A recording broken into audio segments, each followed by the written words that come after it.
حس می‌کنی تو زندگیت گیر افتادی، کلی هدف و آرزو داری، ولی مشکل اصلی اینه که مغزت اصلا درست کار نمی‌کنه. تمرکزت حتی از ماهی قرمز هم کمتر شده. صبح تا شب در حال اسکرول کردن یا نمیدونی چطور باید تمرکز کنی. مطمئنم دلت میخواد نمرات خوب بگیری، به خودت بیشتر برسی، باهوشتر و جذابتر و موفق‌تر باشی، ولی حقیقتا مدام داری کار رو برای خودت 10 برابر سخت‌تر می‌کنی. این ویدیو دقیقاً برای تو رفیق. پس دقیق گوش کن، چون توی این ویدیو قرار 5 تا عادت ساده رو با هم تغییر بدیم که میتونه به کل سیمکشی مغزت رو اصلاح کنه و باعث بشه کنترل زندگیت رو دوباره به دست بگیری. عادت اول، گوشی رو نبر توالت. شاید ندونی ولی این یه قاتل خاموشه. اگه بخوایم صادق باشیم، با گوشی توی توالت واقعا هیچ کار مفیدی انجام نمیدی. آره شاید بتونی چند تا پیام جواب بدی یا 4 تا ریلز تو اینستا ببینی، ولی واقعا هیچ سودی نداره جز اینکه یه زمان ارزشمند برای خلوت کردن و آرامش ذهنت رو ازت میگیره. یا همون رفتن با گوشی و صدای موزیک زیاد. واقعا همون رفتن بدون گوشی این روزا خیلی دست کم گرفته میشه. یکی از بهترین زمانهای روز برای توجه به خودت و رسیدن به آرامش. فرصتی برای اینکه ذهن و بدنت حتی برای چند دقیقه زیر آب بتونن ریلکس کنن. ولی اگه هر بار بری حموم و بخوای یه آهنگ رپ رو پخش کنی و تو ذهنت مرور کنی،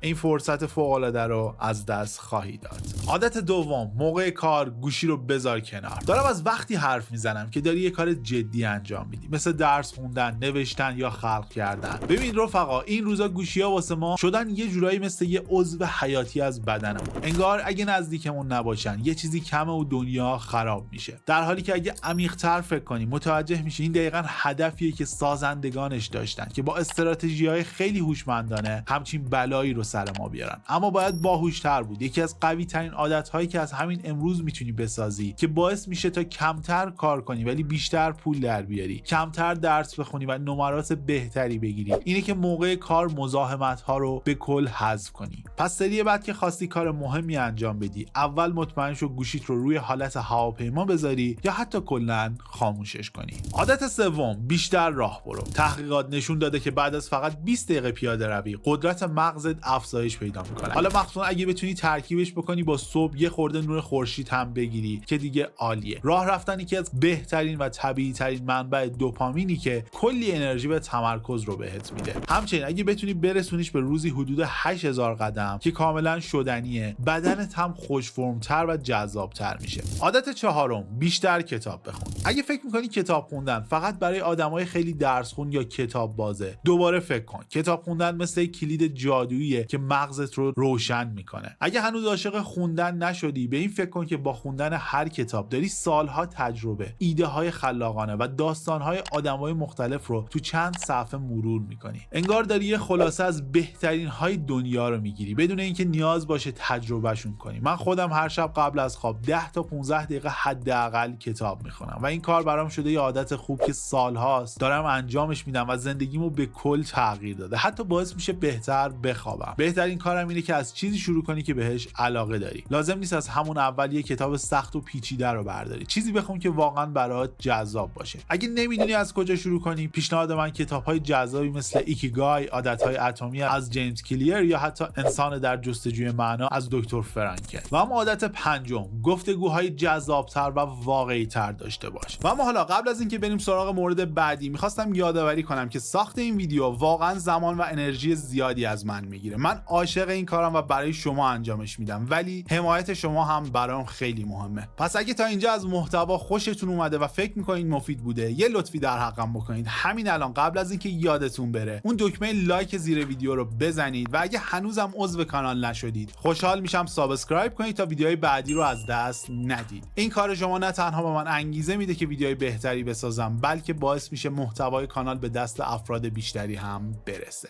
ممنون از حمایتتون. بریم سراغ ادامه ویدیو. یه چیز هست که خیلی‌ها دست کم میگیرنش، قدرت گفتگوهای عمیق و واقعی. نه، منظورم پیام دادن سریع یا مکالمات سطحی نیست. منظورم اون حرف‌های طولانی و جذابیه که میتونی با دوستات یا خانواده داشته باشی. همون مکالماتی که تو رو میبره به عمق خودت و دیگران، به چالش میکشونه، الهام میده و حتی باعث میشه بیشتر از همیشه رشد کنی. اگه حس میکنی ارتباطاتت سطحیه یا حرفات تکراری شده، وقتشه چیزای جدید رو امتحان کنید. صحبت کردن درباره ایده ها، حل مشکلات یا حتی تعریف یه خاطره باحال که بهتون کمک کنه بیشتر به هم نزدیک بشید و ذهنتون همزمان با هم رشد کنه. مغزت تو این مکالمات انرژی میگیره و یه جورایی رفرش میشه که شاید با هیچ چیز دیگه‌ای نشه به این سرعت بهش رسید. اما برای اینکه این گفتگوها واقعی و تاثیرگذار بشن، باید خودت باشی، واقعی، بدون ماسک، بدون ترس از قضاوت شدن. فقط خودت و اون لحظه. وقتی واقعا تو لحظه باشی، همه چیز یه جور دیگه لذت بخش‌تر میشه. پس دفعه بعد که با کسی حرف میزنی، سعی کن واقعی باشی و به مکالمه اجازه بدی عمیق‌تر بشه. این نوع گفتگوها نه تنها مغزت رو شارژ میکنه، بلکه بهت یه حس خوب و ارتباط واقعی با دیگران میده. یه چیزی که این روزا توی دنیای فضای مجازی خیلی کم شده.